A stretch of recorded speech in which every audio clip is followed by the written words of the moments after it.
Hello साथियों, सभी को स्वागत है आपका online YouTube channel Awadh coaching platform पे। जैसा कि आपको सभी लोगों को पता है कि उत्तर प्रदेश में जो आपका यूपी एसआई और आने वाली भर्तियों में जैसे उत्तर प्रदेश होमगार्ड की भर्ती भी है, ठीक है, और यूपीपी की वैकेंसी भी आने वाली है। तो जो उत्तर प्रदेश विशेष है हमारा, वो इस वीडियो में आपको होने वाला है, जो PYQ के रूप में होगा। स्पेशली अगर देखा जाएगा तो यूपी एसआई, लेकिन अब उत्तर प्रदेश के संदर्भ में ये सारे क्वेश्चन हैं, तो ये जरूरी नहीं है कि ये यूपी एसआई में आएंगे, यूपी पुलिस में भी आ सकते हैं, यूपी होमगार्ड में भी आ सकता है, ठीक है, या यूपी के अन्य सभी भर्तियों में ये सवाल आपको देखने के लिए मिल सकते हैं, क्योंकि ये सारे आपके PYQ हैं, ठीक है, यानी प्रीवियस ईयर क्वेश्चन है। तो वही आज हम लोग देखने चल रहे हैं कि और जो यूपीएसआई के संदर्भ में जो हमारा उत्तर प्रदेश विशेष होगा, वो आपका भाग कौन सा होगा, ये हमारा पहला यानी कि फर्स्ट भाग होगा, ठीक है, ये हमारा फर्स्ट भाग होगा। ऐसे ही आपको कई सारे भाग देखने के लिए मिल जाएंगे। तो चलिए देखते हैं भाई आज का पहला क्वेश्चन क्या है। और आपने अगर वीडियो को अगर वॉच कर रहे हैं तो पूरा लास्ट तक आप देखिएगा, जो भी एक्सप्लेनेशन किया जाएगा उसको आप बेहतर तरीके से नोट डाउन भी करेंगे। तो चलिए देखते हैं आज का हमारा पहला क्वेश्चन क्या है। पहला क्वेश्चन है कि संयुक्त प्रांत राजस्व अधिकारी विनियम विनियमन निम्नलिखित में से किस वर्ष पारित किया गया था? 1825, 1810, 1800 या 1803? देखो ऐसे सवाल जो होते हैं आपको इनके लिए, फिर ये तो फैक्ट वाले सवाल हैं, तो इनको आपको एटिस ही याद कर रख लेना है। तो ये जो एक्ट पारित किया गया था वो 1803 में पारित किया गया था, ठीक है। कब किया गया था? 1803 में इसको पारित किया गया था। चलिए अगला देखते हैं। अगला सवाल हमारा है कि उत्तर प्रदेश पुनर्गठन अधिनियम निम्नलिखित में से किस वर्ष में अधिनियमित किया गया था? 2000, 2010, 1995 या 2003? अब देखो यहाँ पे लिखा है उत्तर प्रदेश पुनर्गठन, ठीक है, यानी उत्तर प्रदेश का पुनर्गठन कब किया गया। तो ये डेट हमारी कौन सी है? ये सन जो है वो 2000 का है, क्योंकि हम सभी को पता है कि 9 नवंबर सन 2000 को उत्तर प्रदेश से एक अलग राज्य बना था, जो कि एक 27वां राज्य था, ठीक है, उत्तराखंड। तो ये ध्यान रखेंगे कि 9 नवंबर 2000 को क्या हुआ कि देश का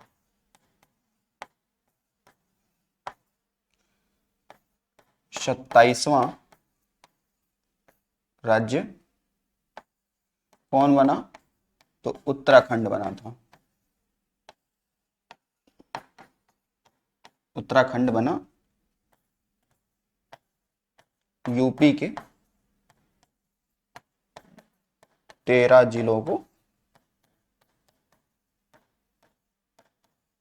काटकर, ठीक है। तो 13 जिलों को हमने क्या किया?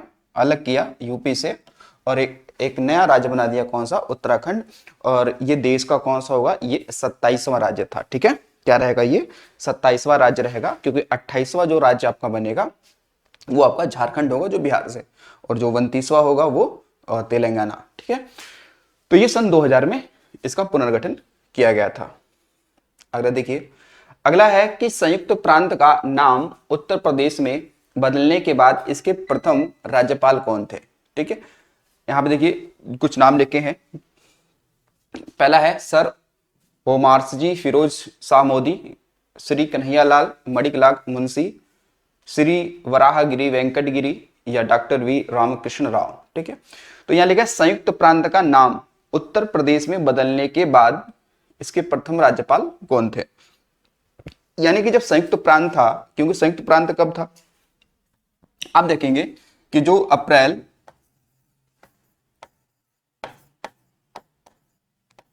वैसे सही आंसर ये है HP मोदी, ठीक है। अप्रैल 1937 में हमारा उत्तर प्रदेश का नाम क्या था? संयुक्त प्रांत। संयुक्त प्रांत, ठीक है। लेकिन 24 जनवरी 1950 में इसका नाम बदल के क्या किया गया? तब इसका नाम किया गया उत्तर प्रदेश। क्या किया गया? उत्तर प्रदेश किया गया, ठीक है। तो यहां पे लिखा है कि संयुक्त प्रांत का नाम उत्तर प्रदेश में बदलने के बाद इसके प्रथम राज्यपाल कौन थे? तो इनका नाम होगा कौन? HP मोदी। क्या नाम होगा? HP मोदी नाम हो जाएगा। ठीक है, ये आपको ध्यान रखिएगा। तो 24 जनवरी 1950 को ये नाम क्या बना? उत्तर प्रदेश ये नाम रखा गया। ठीक है ना। चलिए, उसके बाद में देखिए निम्नलिखित में से, अच्छा यहां पर अगर एक बात करें कि स्वतंत्रता के बाद पूछ ले कि स्वतंत्रता के बाद उत्तर प्रदेश के प्रथम राज्यपाल कौन थे, तो वो एक महिला के रूप में थी। तो यही लिखेंगे कि स्वतंत्रता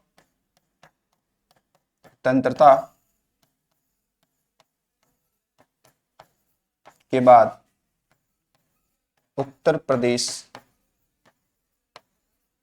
के प्रथम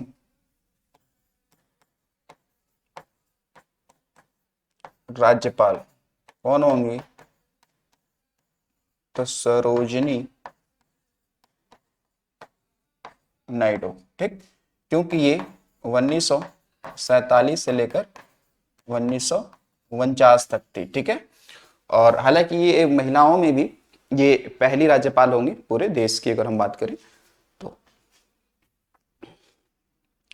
चलो अब आते हैं अगले सवाल पे। देखिए निम्नलिखित में से किस वर्ष में उत्तर प्रदेश निशुल्क और अनिवार्य शिक्षा के अधिकार नियम को लागू किया गया था?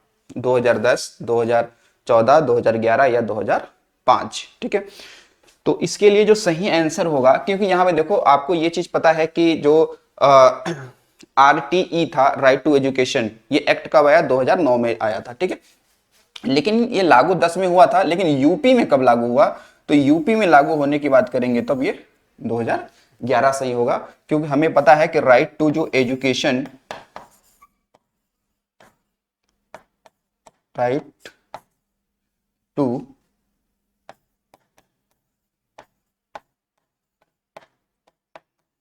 एजुकेशन इसे बोलते हैं RTE। ठीक है, तो जो राइट टू एजुकेशन जो ये एक्ट आया, ये कब आया था?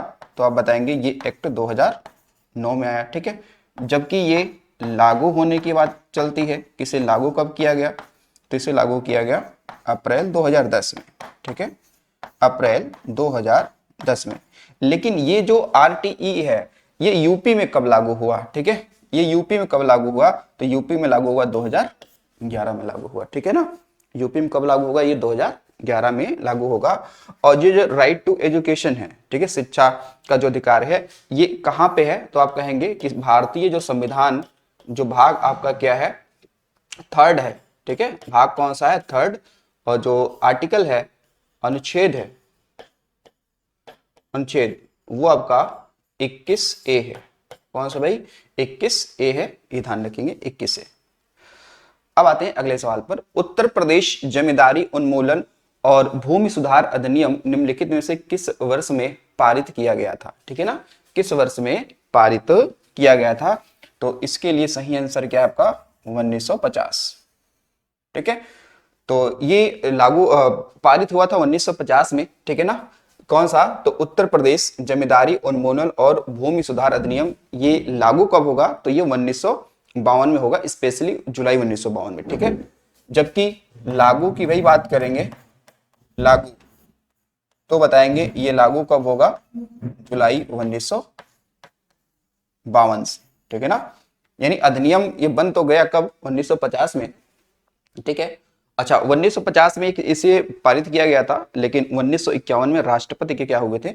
हस्ताक्षर हुए थे, और जबकि 1952 में ये लागू कर दिया था। इसमें होना क्या था? इसमें ये होना था कि जो जैसे ही आपने देखा कि भारत जब आजाद नहीं हुआ था, यानी 1947 से पहले हमारे देश में एक चलती थी प्रथा, क्या? जमींदारी प्रथा। ठीक है, इसमें क्या होता था कि जो कुछ ऐसे व्यक्ति होते थे, धनाढ्य लोग, जिनके पास जमीनें क्या होती ज्यादा होती थी, और वो क्या करते थे? उन जमीनों को किसानों को दे देते थे, उनके एवज में वो लोग लगान वसूलते थे अपने मनमानी के तरीके से। ठीक है, तो यानी कि वास्तविक किसानों के पास कोई भूमि थी ही नहीं। ठीक है, वो जमींदारों के पास थी।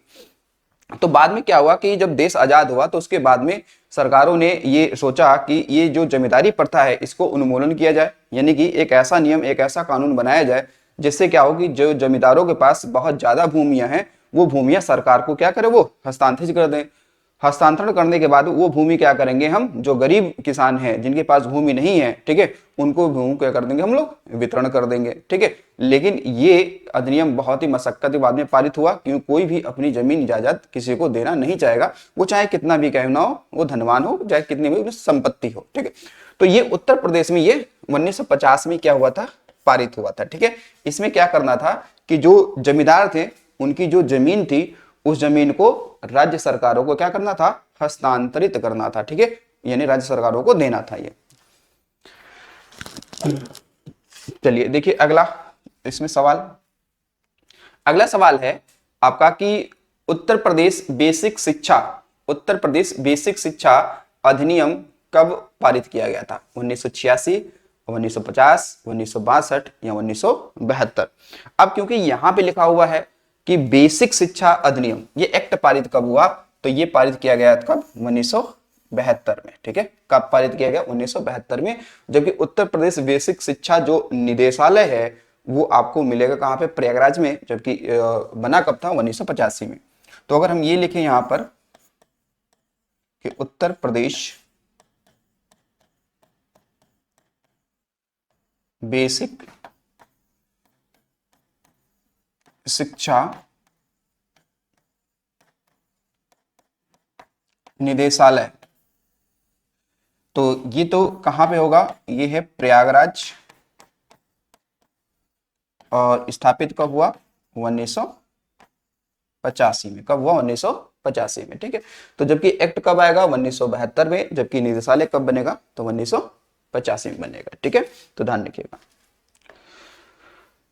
अगला देखेंगे कि उत्तर प्रदेश, ठीक है, उत्तर प्रदेश तकनीकी विश्वविद्यालय का नाम 2015 में आधिकारिक तौर पर डैश डैश के रूप में बदल दिया गया है।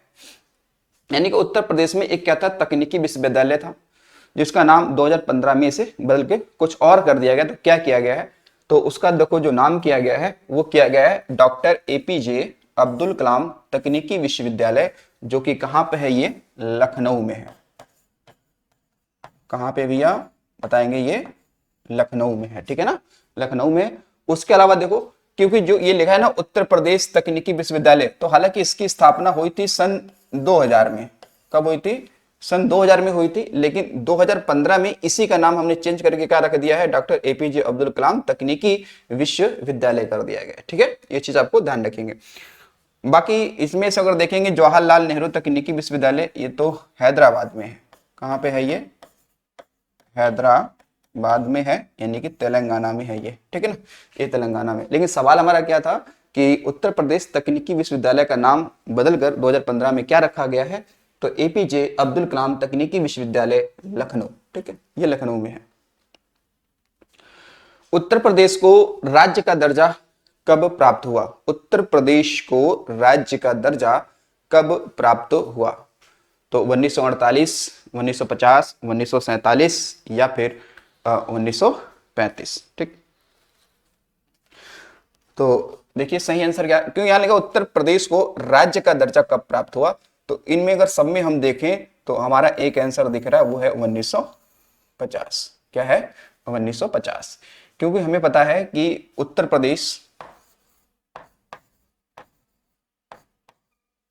प्रदेश नाम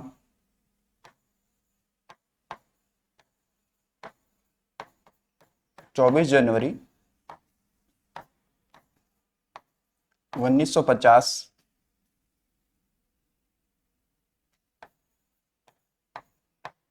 में रखा गया, ठीक है ना। तो ये 1950 में रखा गया, क्या उत्तर प्रदेश का नाम रखा गया, ठीक है, ये ध्यान रखिए। जबकि इससे पहले संयुक्त प्रांत था, यानी कब नाम था, यानी कि 1 अप्रैल 1937 से लेकर यानी कि 23 जनवरी 1950 तक क्या होगा वो, तो उसका नाम रहेगा संयुक्त प्रांत, ठीक है। तो ये पूछा कि राज्य कब अस्तित्व में आया, तो ये 1950 ही आपका क्या है आंसर इसमें सही है। और एक चीज और भी ध्यान रखेंगे कि उत्तर प्रदेश जो स्थापना दिवस है वो हम मनाते तो 24 जनवरी को ही है, लेकिन ये ऐसा नहीं है कि उत्तर प्रदेश की स्थापना जो दिवस है हम लोग 1950 से मना रहे हैं, ऐसा नहीं है। अभी 2018 से ये मनाना क्या हुआ, शुरू हुआ है। तो ये ध्यान रखेगा कि उत्तर प्रदेश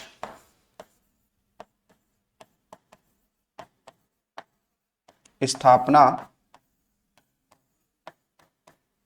दिवस, उत्तर प्रदेश स्थापना दिवस 24 जनवरी 2018 से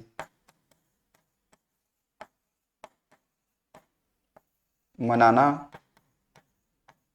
क्या किया है, शुरू किया है,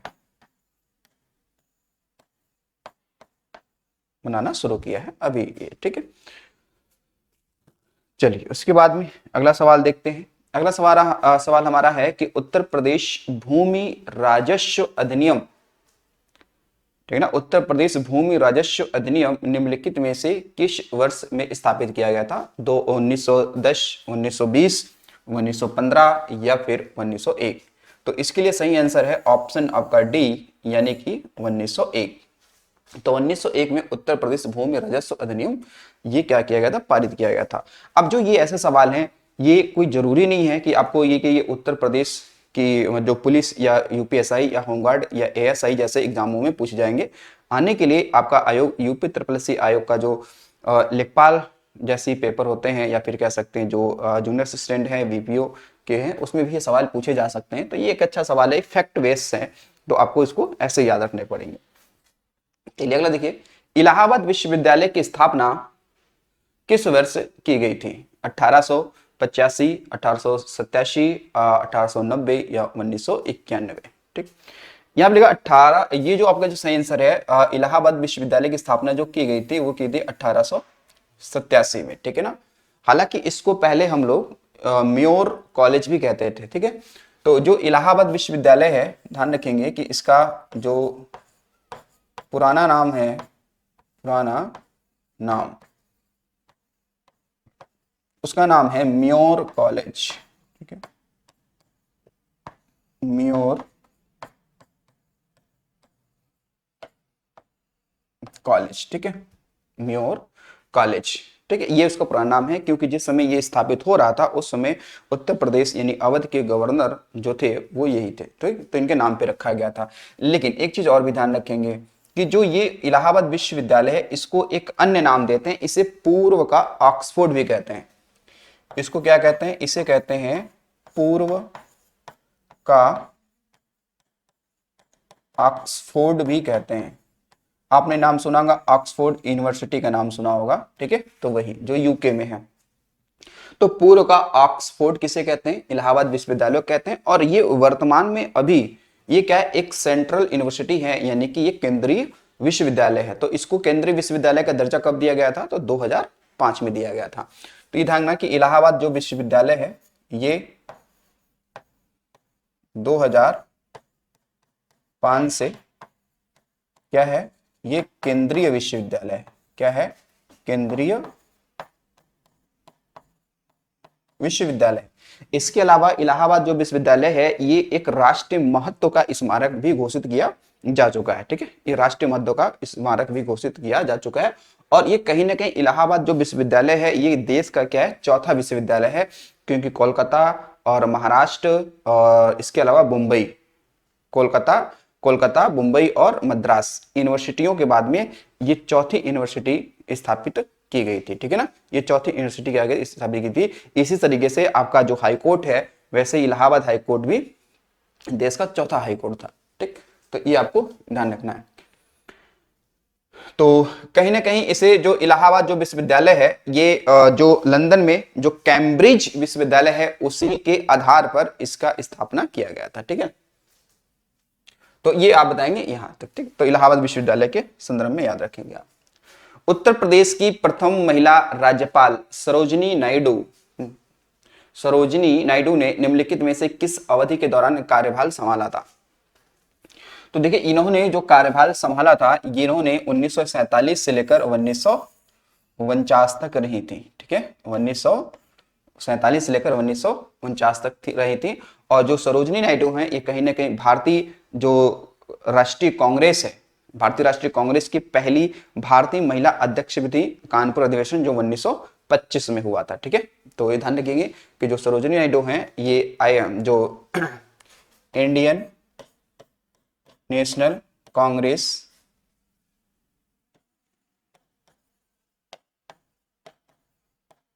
अधिवेशन 1925, ये कहाँ हुआ था? कानपुर में। कहाँ हुआ? कानपुर। ठीक है, इसकी विशेषता क्या थी कि यानी कि फर्स्ट भारतीय महिला क्या बनी थी? ये अध्यक्ष बनी थी, सरोजिनी नायडू। ठीक है, ये आपको चीज ध्यान रखने का। चलिए अगला देखिए, अगला क्वेश्चन हमारा, किस राज्य ने जमींदारी प्रथा के उन्मूलन की पहल शुरू की थी? बंगाल, उत्तर प्रदेश, महाराष्ट्र या फिर बिहार? तो ये जमींदारी प्रथा का जो उन्मूलन, ये जो पहल शुरू किया गया था, उत्तर प्रदेश सरकार ही द्वारा ये शुरू किया गया था। क्योंकि इससे पहले आपने देखा था कि उत्तर प्रदेश में जमींदारी उन्मूलन जो प्रथा है ये कब पारित किया गया था? तो 1950 में पारित किया गया था। 1951 में इस पे डॉक्टर राजेंद्र प्रसाद ने साइन किया। ठीक है, और उसके बाद में ये जुलाई 1952 में से लागू कर दिया गया था। ठीक है, लागू कर दिया गया था। तो ये उत्तर प्रदेश जमींदारी प्रथा उन्मूलन यूपी से ही क्या हुई थी? ये शुरू हुई थी। वैसे कहीं ना कहीं अगर एक थोड़ी सी अगर हम बात कर लें, इसकी सिनेरियो की बात करें अगर, तो आप एक चीज देख पा रहे होंगे कि ये जो जमींदारी प्रथा थी, इसी को लॉर्ड कॉर्नवालिस ने 1793 में स्थायी बंदोबस्त व्यवस्था के नाम से शुरू किया था। चीजें सब वैसे ही थी। ठीक है, तो अगर हम ये कहीं ना कहें कि जो जमींदारी प्रथा है, ये जमींदारी प्रथा 1793 में लॉर्ड जो को कॉर्नवालिस, ये उस समय तत्कालिक भारतीय गवर्नर था ये। ठीक है, लॉर्ड कॉर्नवालिस ने स्थायी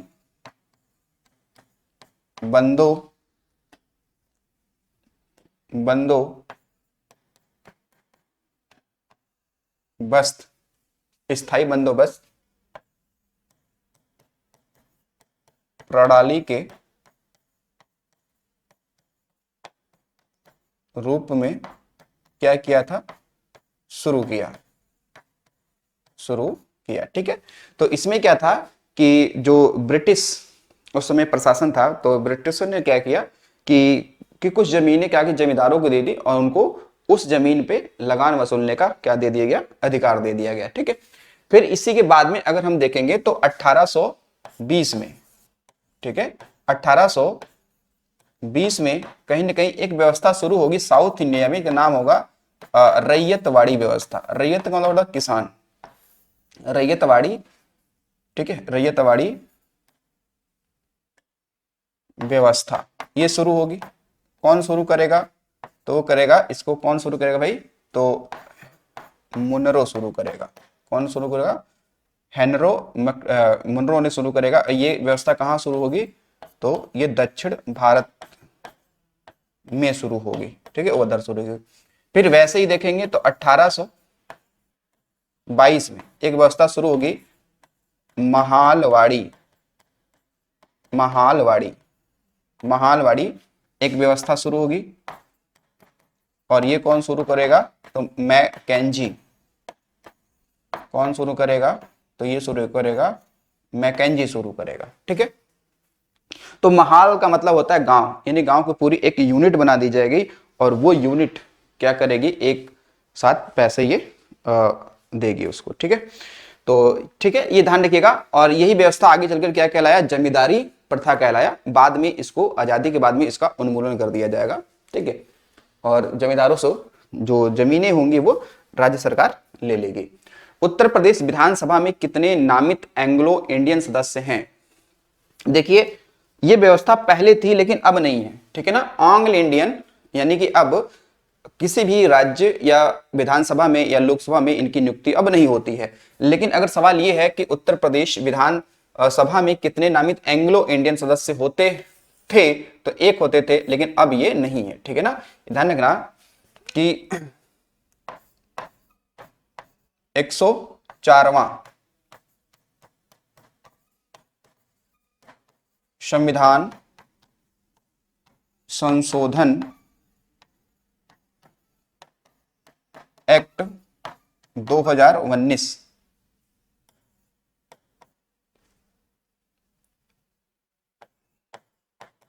के अंतर्गत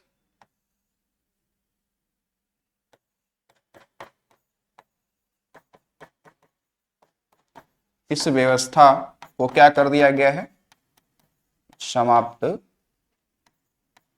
कर दिया गया। ठीक है ना, यानी कि अब किसी भी राज्य में ऑंग्ल इंडियन यानी कि नियुक्ति नहीं होगी, जिसकी नियुक्ति कौन करता था, राज्यपाल करता था। ठीक है, और लोकसभा में राष्ट्रपति करता था, तो इसे अब हटा दिया गया। ठीक है, तो ये एक्ट 2019 का था।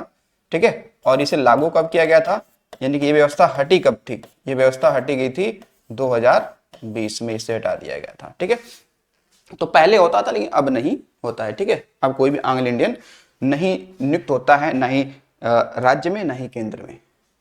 अगला है काशी। काशी विश्वनाथ मंदिर उत्तर प्रदेश के निम्नलिखित में से किस जिले में स्थित है। तो काशी विश्वनाथ मंदिर उत्तर प्रदेश के सभी को पता है कि ये है बनारस में। कहां पे भाई, बनारस में। और काशी विश्वनाथ मंदिर, ठीक है, जो ये आधुनिक समय का काशी विश्वनाथ मंदिर है, इसकी स्थापना अहिल्याबाई होलकर ने की थी। किसने की थी, अहिल्याबाई होलकर ने की थी। ठीक है, तो ध्यान रखेंगे।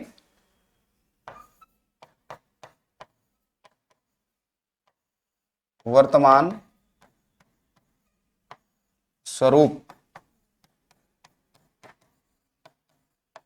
की स्थापना, ठीक है, किसने किया था, तो ये किया था, इंदौर की शासका थी अहिल्या बाई होलकर। होलकर, ठीक है, 1793 में। तो अहिल्याबाई होलकर द्वारा ये किया गया था स्थापित काशी विश्वनाथ मंदिर। ठीक है, ये ध्यान रखेंगे, किसने किया, अहिल्याबाई होलकर। कहां की शासिका थी, इंदौर के। उत्तर प्रदेश ग्राम आबादी अधिनियम निम्नलिखित में से किस वर्ष पारित किया गया था। 1947, 1950, 1960 या फिर 1940। ये क्या है, ग्राम आबादी अधिनियम। ठीक है ना, ग्राम आबादी अधिनियम कब पारित किया गया था, आपको ये पता होना चाहिए। क्या सही आंसर होगा, तो इसका सही आंसर है 1947। क्या होगा, 1947। ग्राम आबादी का मतलब होता है कि जहां पे जनता, यानी जहां पे लोग क्या करते हो, निवास करते हैं। ठीक है, अभी मुझे लग रहा है कि वर्तमान में उत्तर प्रदेश में जो ग्राम आबादी है, ठीक है, यानी कि ग्राम आबादी, तो लगभग ये 97,000 से ज्यादा ही है। निम्नलिखित में से किस शहर को कालीन का शहर कहा जाता है। तो ये तो भाई जो यूपी में रहता होगा या नहीं रहता होगा सबको पता है, भदोही बहुत ही फेमस है कालीन, है नी, आपने फिल्म देखी ही होगी, है नी, कालीन भैया वाली, है नी, तो वो भदोही। ठीक है, तो ये ध्यान रखिएगा। वैसे बनारस को तो हम लोग बहुत नामों से जानते हैं, लेकिन इसे रोशनी का भी शहर कहते हैं, घाटों का शहर कहते हैं, पांडवों का शहर कहते हैं, रोशनी का शहर कहते हैं, भारत की आध्यात्मिक शहर कहते हैं, मंदिरों का शहर कहते हैं, मंदिरों का शहर कहते हैं। ठीक है, क्या बोलते हैं, मंदिरों का शहर कहते हैं। इसके अलावा बनारस को हम लोग कहते हैं भारत की या यूपी, भारत की आध्यात्मिक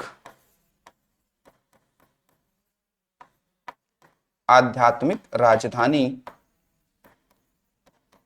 राजधानी, इसके भैया कई नाम हैं। ठीक है, यानी घाटों का शहर कहते हैं, इसे पंडों का शहर कहते हैं, ठीक है, इसे राण साठ सीढ़ियों का शहर कहते हैं, ठीक है, इसे मुक्ति धाम कहते हैं, और कई सारे नामों से जानते हैं। ठीक है, बनारस को। ठीक है, तो हाँ भदोही हो गया। ठीक है, अगला देखिए, स्वतंत्रता के बाद उत्तर प्रदेश के की पहली राज्यपाल कौन थी। तो यहाँ पे अगर आप देखेंगे स्वतंत्रता, तो ठीक है, ये नाम तो दिया तो है, क्या नाम है ये, श्रीमती सरोजिनी नायडू। कब, 1947 से लेकर 1949 तक थी। ठीक है, उत्तर प्रदेश। अगला नाम देखिए, निम्नलिखित में से कौन सा नृत्य उत्तर प्रदेश की शास्त्रीय नृत्य शैली है। ठीक है, ये लिया है क्या, क्लासिकल डांस। ठीक है, तो उत्तर प्रदेश का क्लासिकल डांस कौन सा है, तो बताएंगे ये तो है कथक। कौन सा है, कथक, क्योंकि कुचिपुड़ी कहाँ का है, आंध्र प्रदेश का। कहाँ का भाई, आंध्र प्रदेश का है कुचिपुड़ी। ठीक है, ध्यान रखेंगे। भरतनाट्यम तो सबको पता है, ये कहाँ का है, तमिल नाडु का है। ठीक है, और बाकी ओडिसी उड़ीसा का है। ठीक, तो कथक ध्यान रखना, तो कथक का संबंध है उत्तर प्रदेश से, ठीक है, खासकर अवध के नवाबों से। ठीक, तो ये हमारे क्वेश्चन आज के थे, ठीक है ना। टोटल कितने क्वेश्चन थे? 20 क्वेश्चन थे। आई होप कि आपको चीजें समझ में आई होंगी, है नहीं। तो चलिए मिलते हैं अगले वीडियो में, ठीक है, इसी ऊर्जा इसी एनर्जी के साथ। आज के लिए इतना ही। Thanks for watching.